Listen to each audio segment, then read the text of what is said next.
service. My name is Connie Ofori-Dankwa, and I am the worship associate for this morning's service. If you haven't already, please type into the if you haven't already, please type into the chat box who you are and who you have brought with you today. Unitarian Universalism is a welcoming and inclusive religion. It encourages us to keep open hearts and minds because our own experience, conscience, and reason are the final authorities in religion. It affirms the inherent worth and dignity of every person and that we are all connected to each other and the earth. If you are visiting us today, a special welcome to you. We appreciate you spending some of your Sunday morning with us. If you have any questions, please let us know in the chat box, by phone, or through our Facebook page. If you've been attending for some time and have come to feel that this is your spiritual home and you are considering becoming a member of the fellowship, please contact our minister, Reverend Eric Severson, our office administrator, Andy Altmeyer, or let us know of your interest in the chat box. If you have a chalice or candle at home and would like to join in our chalice lighting remotely,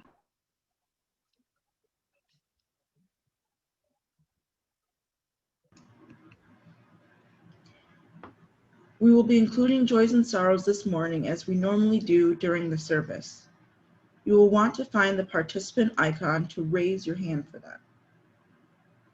And we will now move on to announcements. You will see them on your screen. Next Sunday's service is titled Reimagining. Each of us has constructed a narrative about who we are and a narrative about others.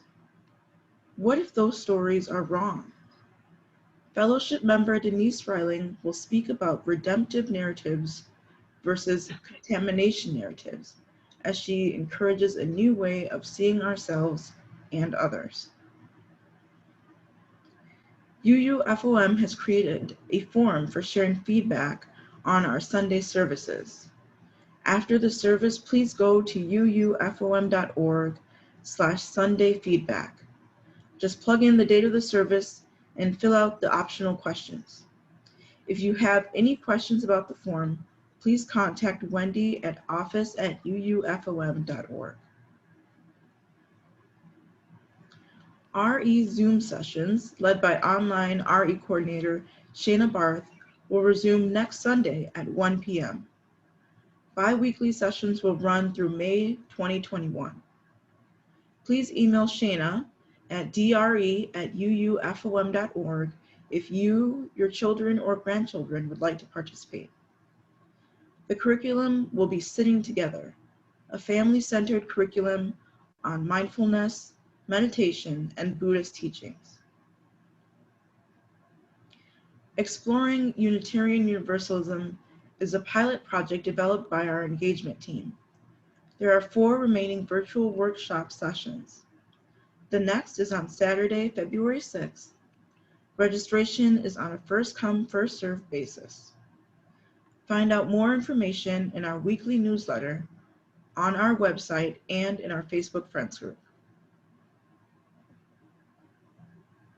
The worship team is looking for new members. You would attend Zoom meetings on the 3rd Thursday of the month at 7 p.m., help plan lay-led services, and help recruit volunteers for worship roles. The team is also looking for someone who might take over as team leader in 2022. And as a member of the team, just a little plug, it's a great time and very inspiring. Contact Sarah Nusswarren at nusswar@gmail.com for more information. Please help the engagement team complete our neighborhood storybook project. Packets were mailed last November, asking participants to add a story or picture, then mail them to the next participant. Thank you for your help in this activity. And finally, watch your email for more announcements in our Candle Flame newsletter. During the winter, the newsletter is circulated on Fridays. To submit an article, please send it to Wendy Altmeyer at office@uufom.org by Wednesday at 5 p.m. to have it included in the upcoming issue.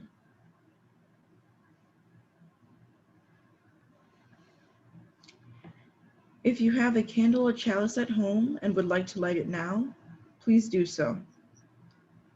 Please join in reading our chalice lighting words today by the late Unitarian Universalist minister, Reverend Betts Winnicky.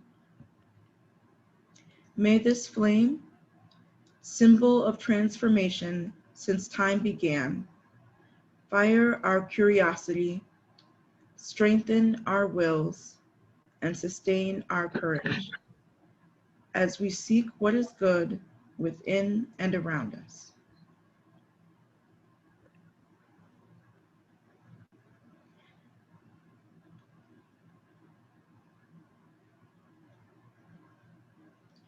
Now, Reverend Eric will share our opening words.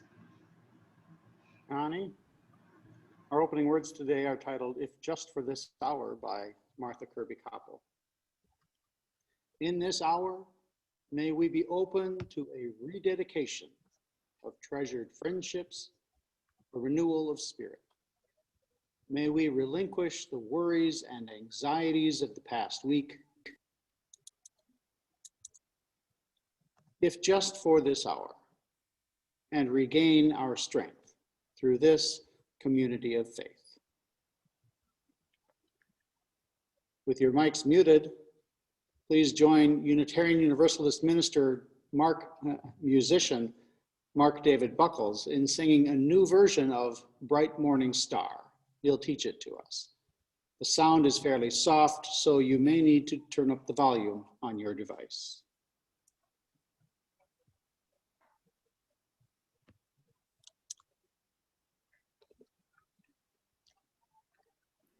Hi everybody, my name is Mark David Buckles, and I'm going to be sharing the song Bright Morning Star with you. I hope you'll sing it with me. Some of you might be familiar with the song in the Unitarian Universalist hymnal, Bright Morning Stars. My understanding is that the song originally was Bright Morning Star, about our sun. Bright morning star is arising, or bright morning stars arising. This is also a different melody from maybe the one you've heard. It's, in my understanding, an old Appalachian melody, and it's got some additional verses written by my friend and colleague Matt Meyer. So here's how the song goes. Bright morning stars arising, bright morning stars arising, bright morning stars arising. Day is a breaking in my soul. I'm going to line that out for you. I'll sing one line, invite you to sing it back with me.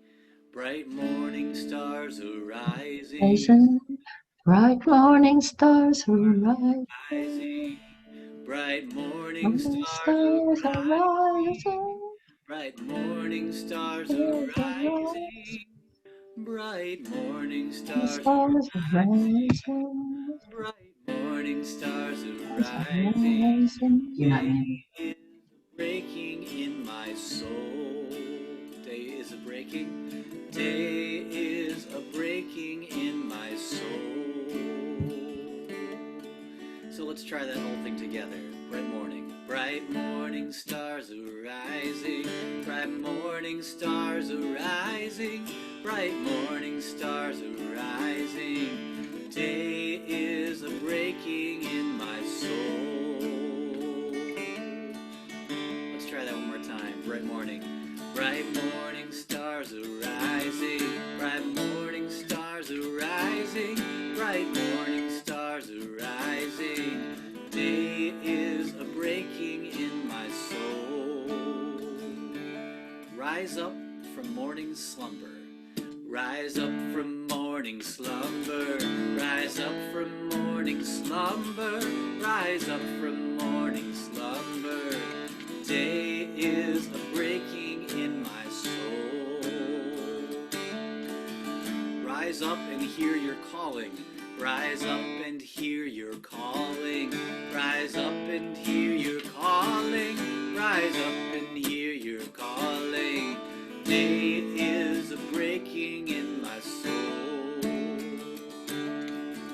Oh, lift your voice to heaven. Oh, lift your voice to heaven. Oh, lift your voice to heaven. Oh, lift your voice to heaven. Day is a breaking in my soul. We'll sing out loud for justice. We'll sing out loud for justice. We'll sing out loud for justice. We'll sing out loud for justice. Day is a breaking in my soul. We'll build this faith together. We'll build this faith together. We'll build this faith together. We'll build this faith together. Day is a breaking in my soul. Bright morning star arising. Bright morning stars arising. Bright morning stars arising. Day is a breaking in my soul. One more time, bright morning stars arising. Bright morning stars arising. Bright morning stars arising. Day is a breaking in my soul. Day is a breaking. Day is a breaking in my soul. Day is a breaking. Day is a breaking in my soul. One more time.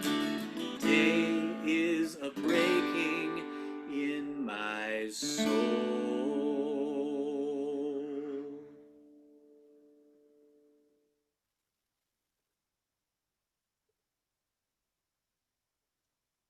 I saw a lot of people singing that. Thank you for joining in. Our story today is Shattering of the Vessels by the Reverend Amy Petrie Shaw.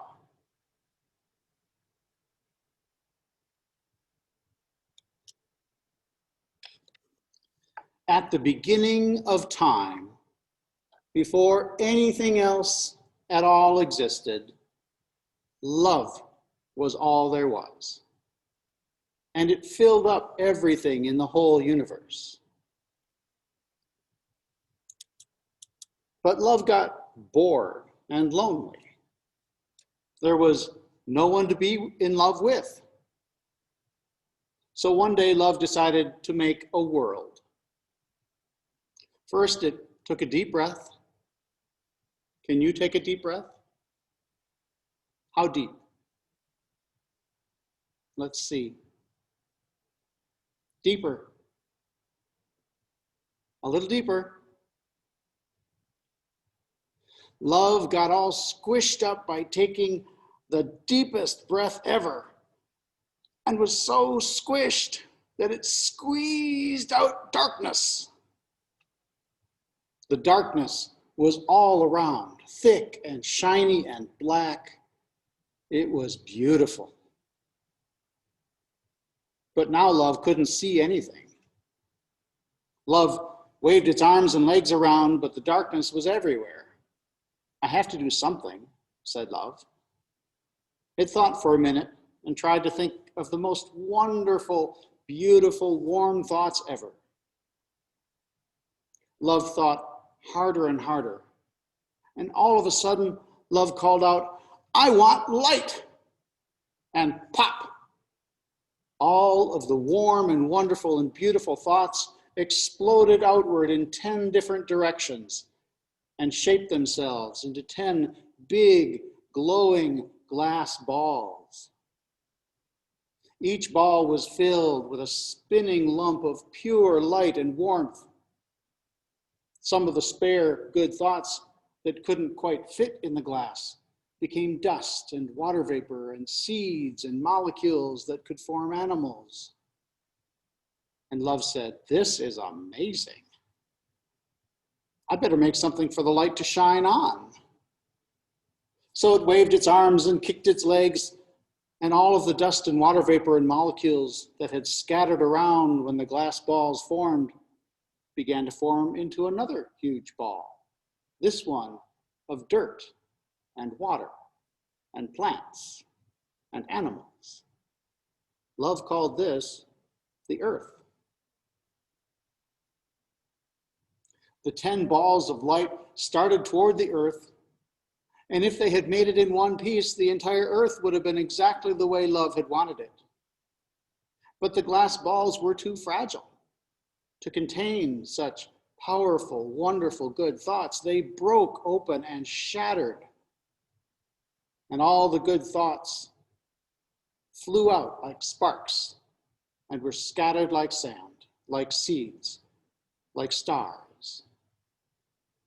Those sparks fell everywhere on the earth in tiny bits instead of big clumps like love intended.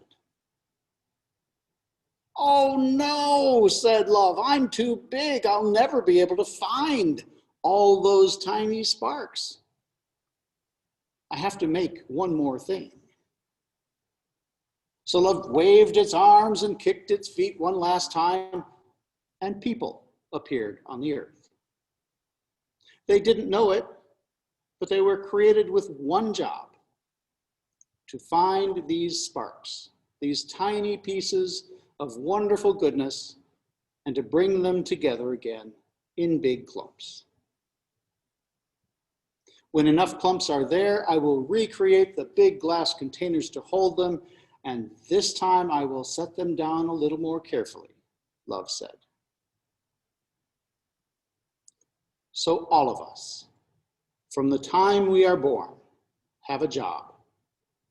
And that job is to help find love and more good and warm and wonderful things. If we do that, we are fixing the world. So ends our story.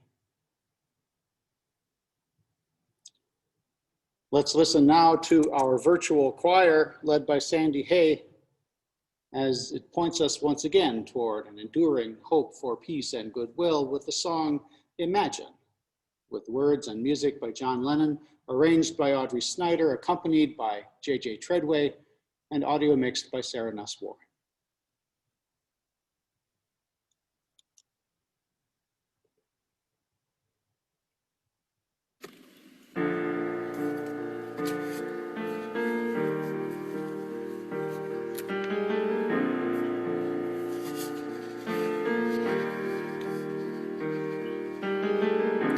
Imagine there's no heaven. It's easy if you try. No hell below us. Above us only sky. Imagine all the people living for today. Imagine there's no countries. It isn't hard to do. Nothing to live or die for. And no religion too. Imagine all the people living life in peace. You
bravo to our choir. Thank you so much. I invite you now to center yourselves and enter into a time of reflection, meditation, or prayer. Today's meditation, The Courage of Patience, is by the Reverend Dr. Richard S. Gilbert. When we are overwhelmed with the world and cannot see our way clearly, when life seems a struggle between tedium and apathy, or frenzy and exhaustion, when today seems a punishment and tomorrow a torment, may we find courage in patience. May we recognize courage in ourselves and in our companions that is not dramatic, that elicits no fanfare, that commands little notice by the world, that is forgotten and taken for granted. May we learn to cope like those who live one day of pain at a time, who see the long path of suffering and do not despair,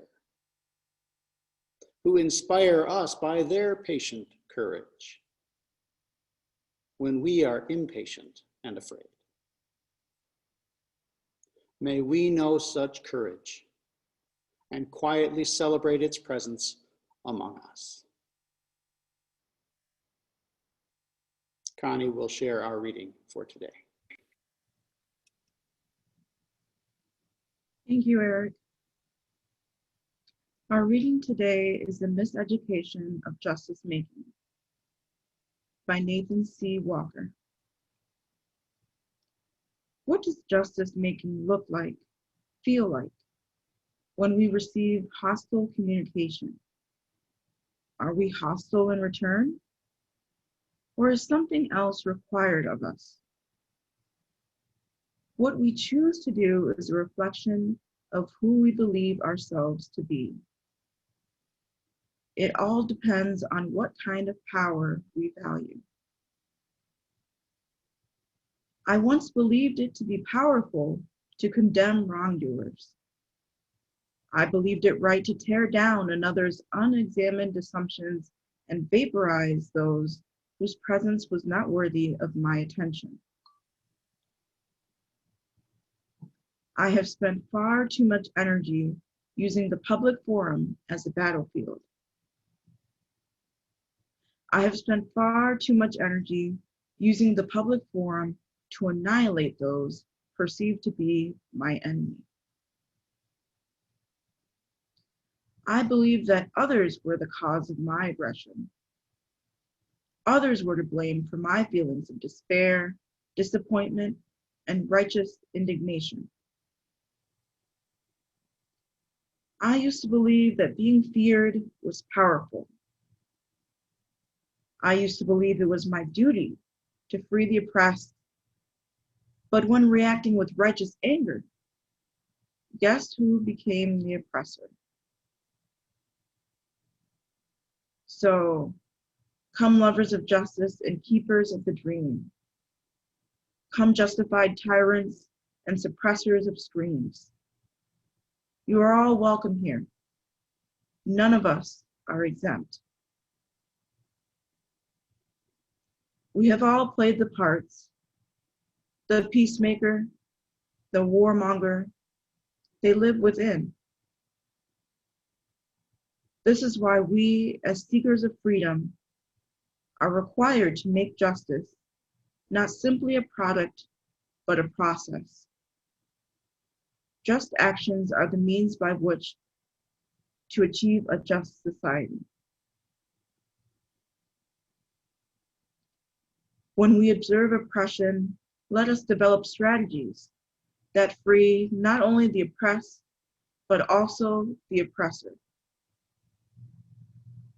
Let us remember that those who use their power to deny freedom to others are also imprisoned and are also worthy of care.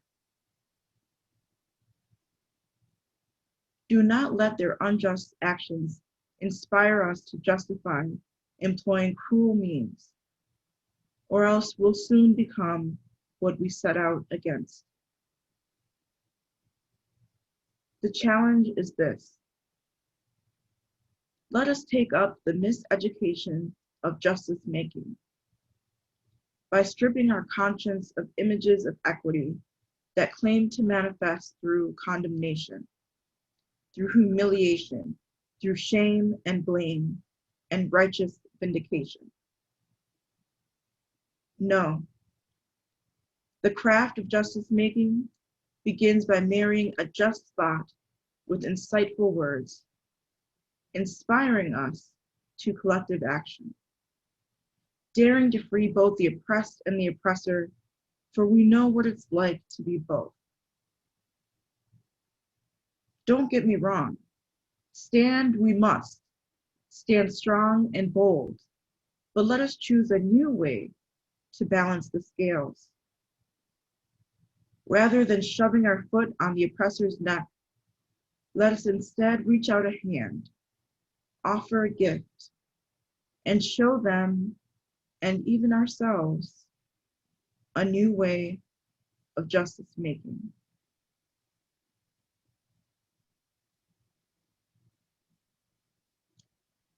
Let's share now in an interlude, Shine on Me, led by Melanie Demore. Again, the sound is fairly soft, so you may need to turn up the volume on your device.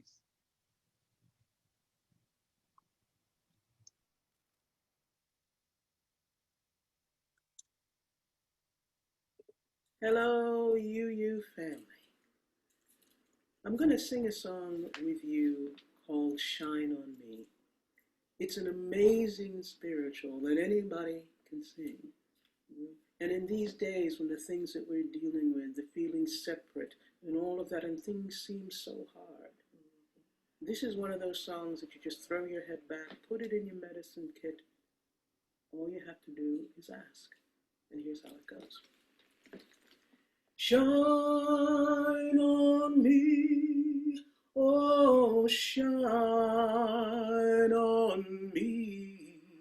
Let the light from the lighthouse shine on me, oh shine on me, yes, shine on me.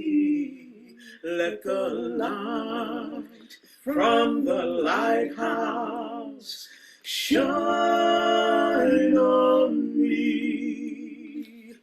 Lift me up, oh, lift me up. Let the light from the lighthouse lift me up, oh, lift me up, yes, lift me up. Let the light from the lighthouse lift me up, oh, hold me close, yes, hold me close.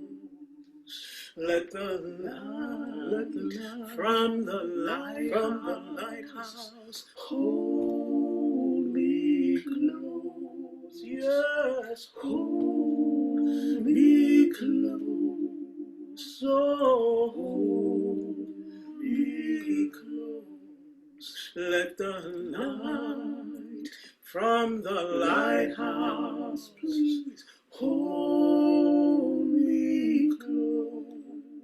Oh, shine on me, yes, shine on me. Let the light from the lighthouse shine on me, oh, shine on me, yes, shine on me. Let the light light from the lighthouse shine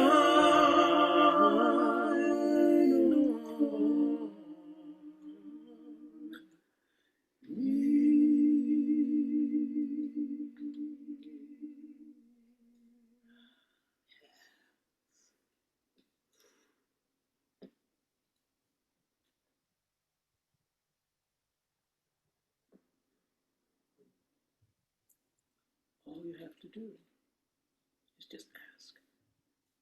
The light is always there. Always. Always. Oh, yeah.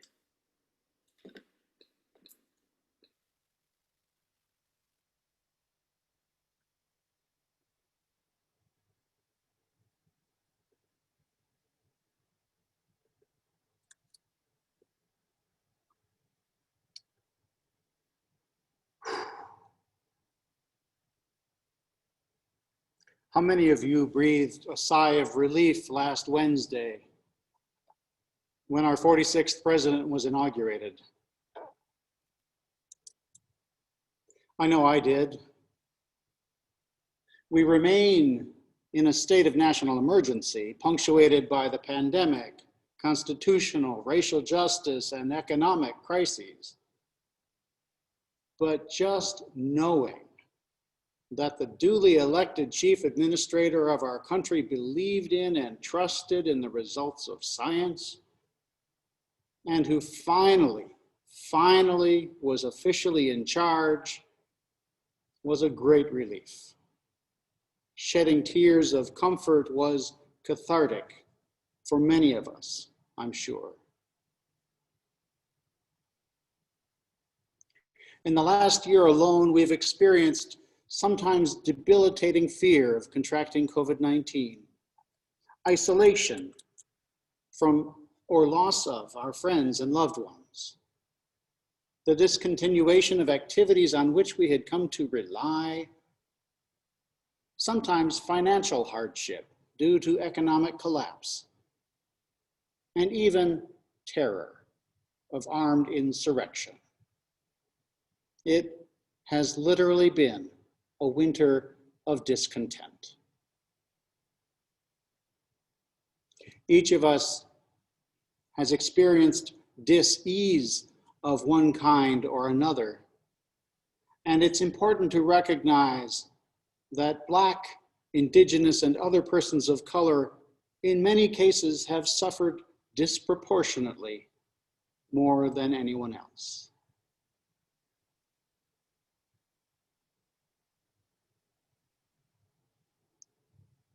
Albert Camus was a French philosopher, author, and journalist who won the Nobel Prize in Literature in 1957. He was born in Algeria. He spent his childhood in poverty there. Never knew his father, who had died in World War I, and suffered from tuberculosis. Camus later studied philosophy at the University of Algiers. He was in Paris when the Germans invaded France in 1940. He tried to flee, but finally joined the French resistance as editor-in-chief of an outlawed underground newspaper. Many years later, Camus explained that he had not despaired despite the horrors he experienced of World War II, of nihilism, of fascism, and so on. But in 1954, he reflected on his difficulties in life and his return to the Mediterranean beaches of Algeria.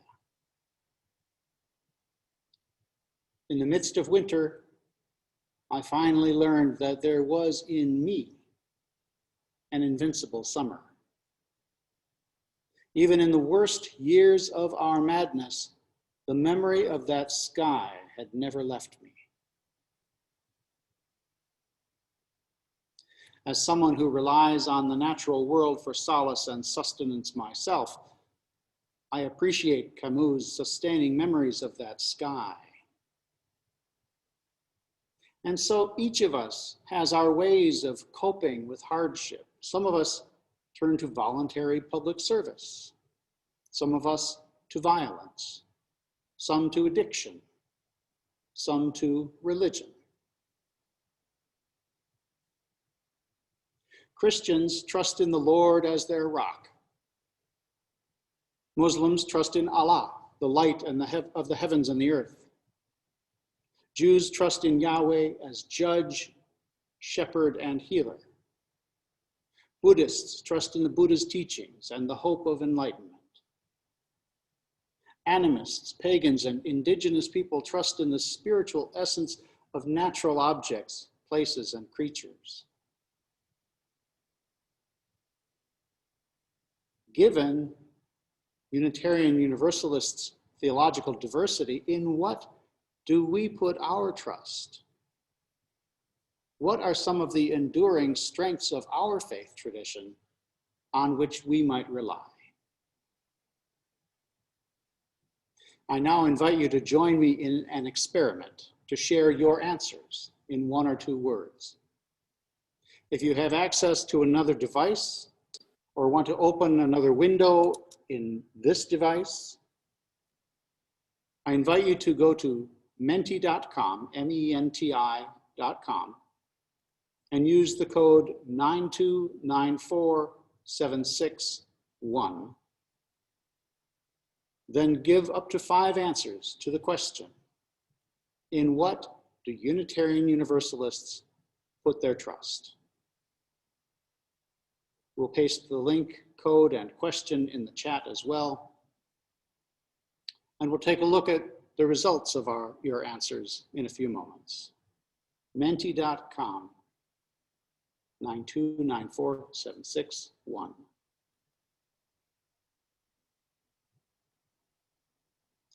In 1841, Unitarian minister Theodore Parker wrote a sermon called A Discourse on the Transient and Permanent in Christianity.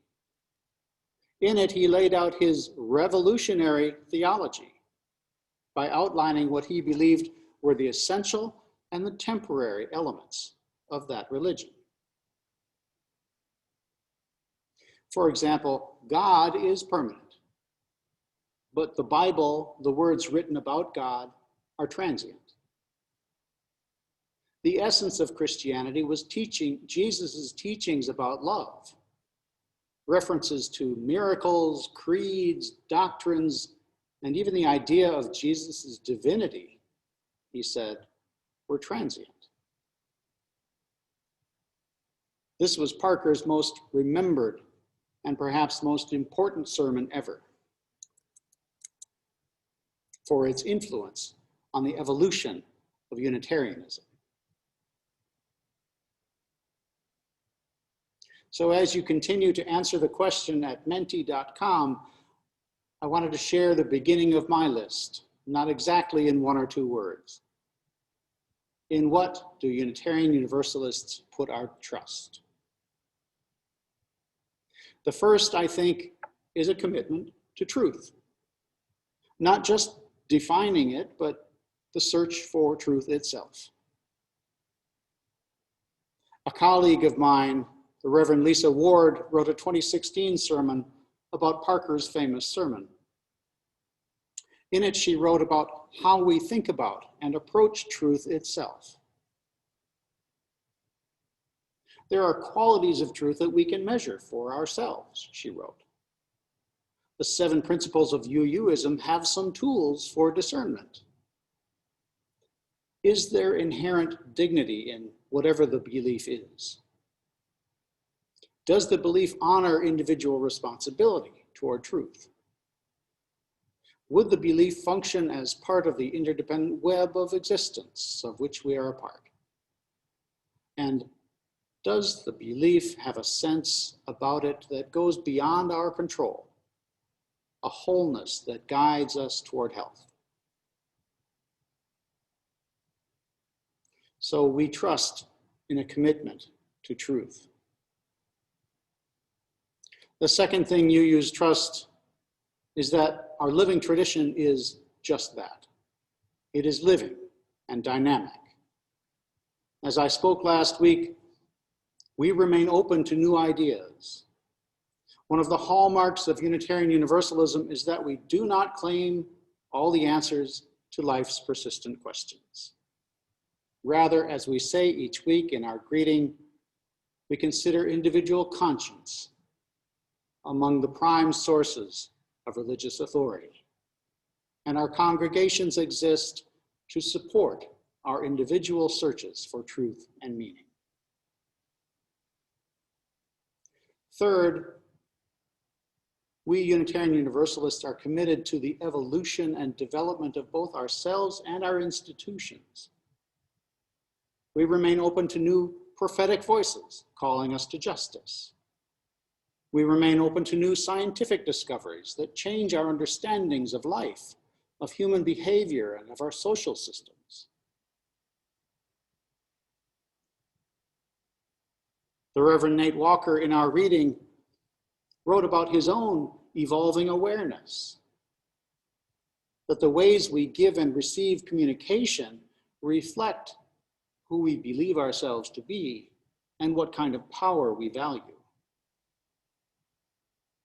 He shared about how he wrongly believed that others were the cause of his aggression, that others were to blame for his despair, disappointment, and righteous indignation.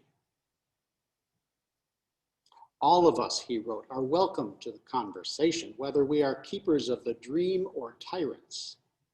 Both the peacemaker and the warmonger live within us, which is why, as seekers of freedom, we must make justice not simply a product, but a process.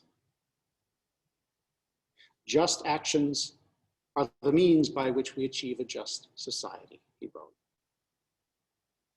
We must develop strategies that free both the oppressed and the oppressor. The craft of justice making, he said, begins by marrying a just thought with insightful words, inspiring us to collective action.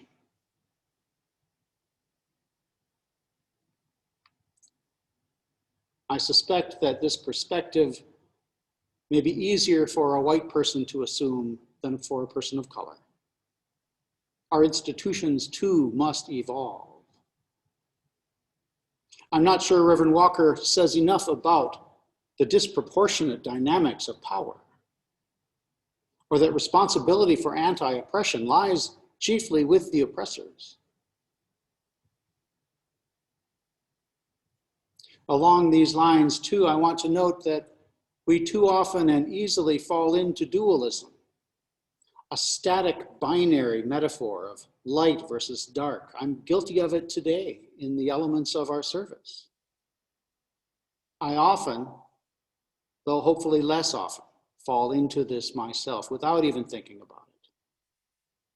We as individuals and we as a congregation need to recognize the harm that is done to the psyches of Black, Indigenous, and other persons of color when we use light-dark metaphors without recognizing the complexities of being in right relations.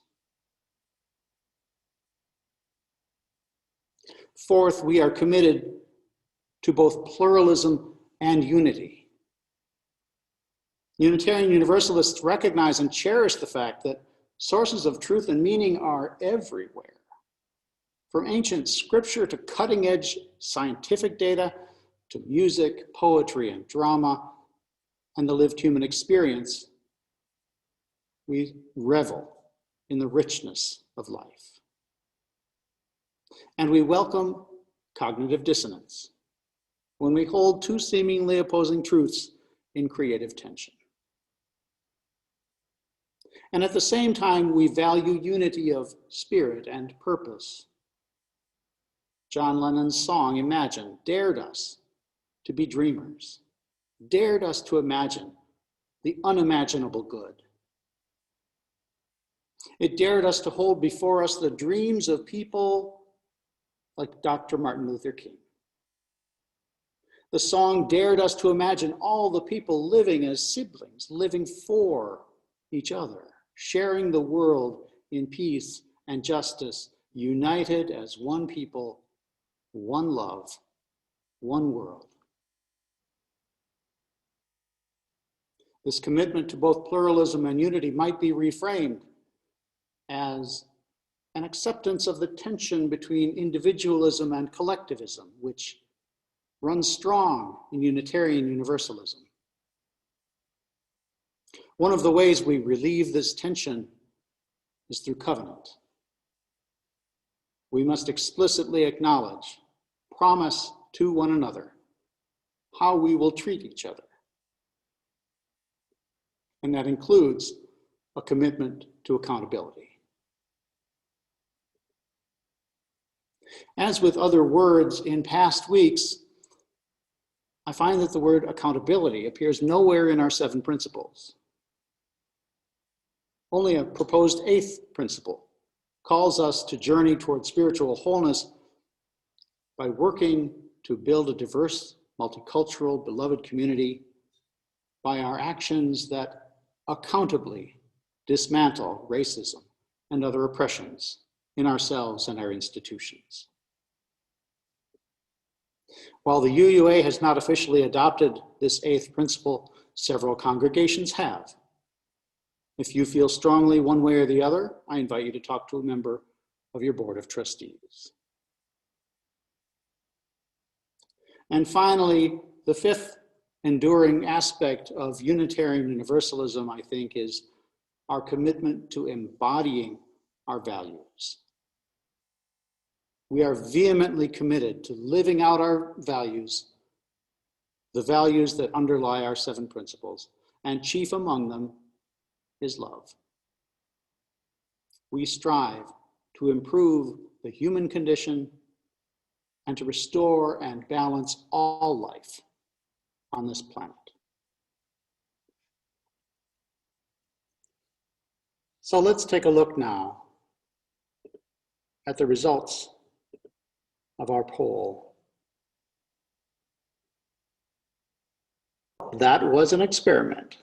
I appreciate you attempting to take part. If by some chance we end up with a product to show you, we will put that in the newsletter.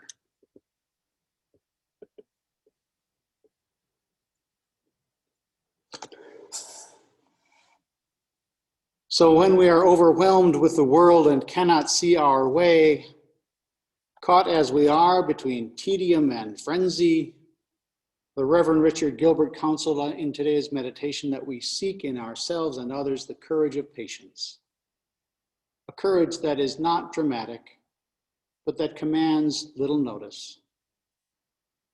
He encourages us to remember and learn to cope like those who live one day of pain at a time on the long path of suffering and yet do not despair. He invites us to celebrate that quiet, patient courage among us. So as we live and move and breathe through the coming months, let us prepare for a new normal. We won't always be in a state of crisis. In the midst of winter, may we learn that there is in us an invincible summer. However you may define the beacons in your life of inspiration, illumination, joy, may that light shine on you, lift you up, and hold you close. May a bright morning star break open in your soul. May it help you rise from your slumber to hear your calling, sing out for justice, and know that we build this faith together. May you leave this gathering more curious and courageous, renewed and rededicated to one another. May each of us seek out those sparks of love scattered around the globe, that we might contribute to the repairing and healing of the world. Blessed be, and amen. Thank you, Reverend Eric. We affirm the work of this fellowship and its mission through our financial contributions. We continue to rely on you paying your pledges and providing what you would otherwise drop in the collection plate. Please give as generously as you can, and may what you give bring you joy. Please write a check if you wish to UUFOM and mail it to the Fellowship at 6220 Jefferson Avenue, Midland, Michigan 48640. To donate online, please visit uufom.org. If you have questions about other payment options, please call the office. Thank you for your generosity.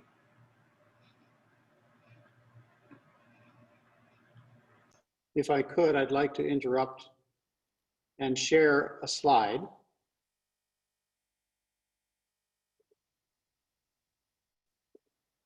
We do have results. Here are your answers to what Unitarian Universalists put their trust in. And you may need to enlarge that. Chief among these things is love, truth, community. These do not surprise me. Science and reason and people, humanity, logic, each other. Fantastic work. Thank you all for joining in that poll.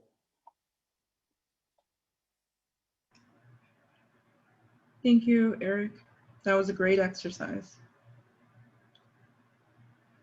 Now with your mics muted, please join in singing our closing hymn, number 318, We Would Be One, with words by Samuel Anthony Wright and music by Sean Sibilis.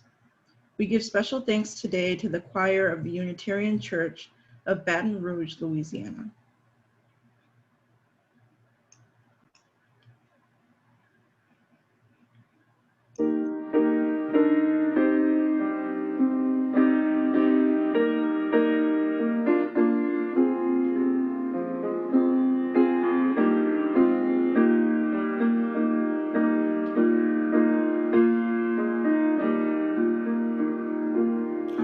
We would be one as now we join in singing our hymn of love to pledge ourselves anew to that high cause of greater understanding of who we are and what in us is true. We would be one in living for each other to show to all a new community.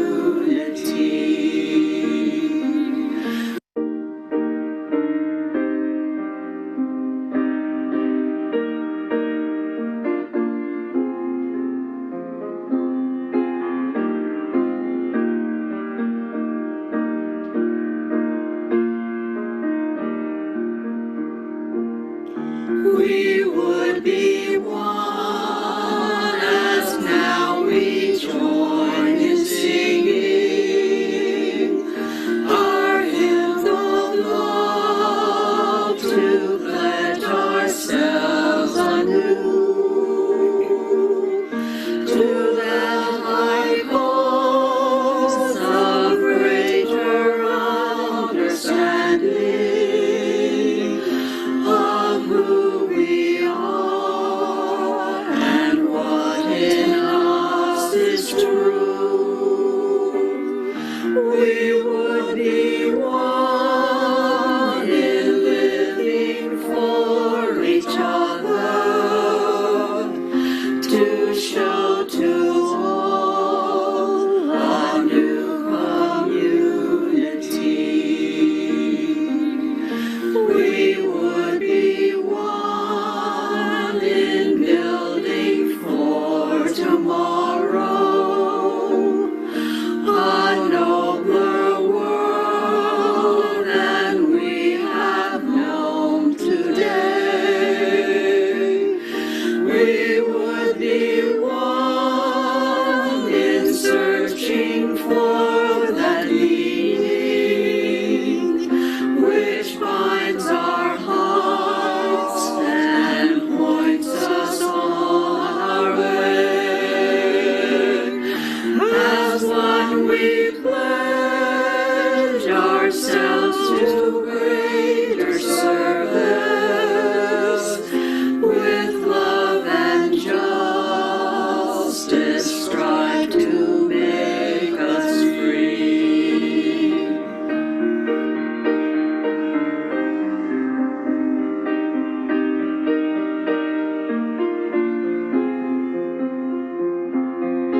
offer our thanks to the Church of the Unitarian, to the choir of the Unitarian Church of Baton Rouge. Our closing words today are by Reverend Maureen Killeran. As we weather winds of change, may we have wisdom to cherish moments of stillness. As we recollect times of challenge and of pain, may we remember also the graceful blessings of our lives. As we look to future unknowns, may we have the boldness to trust that there is unimagined good yet to come.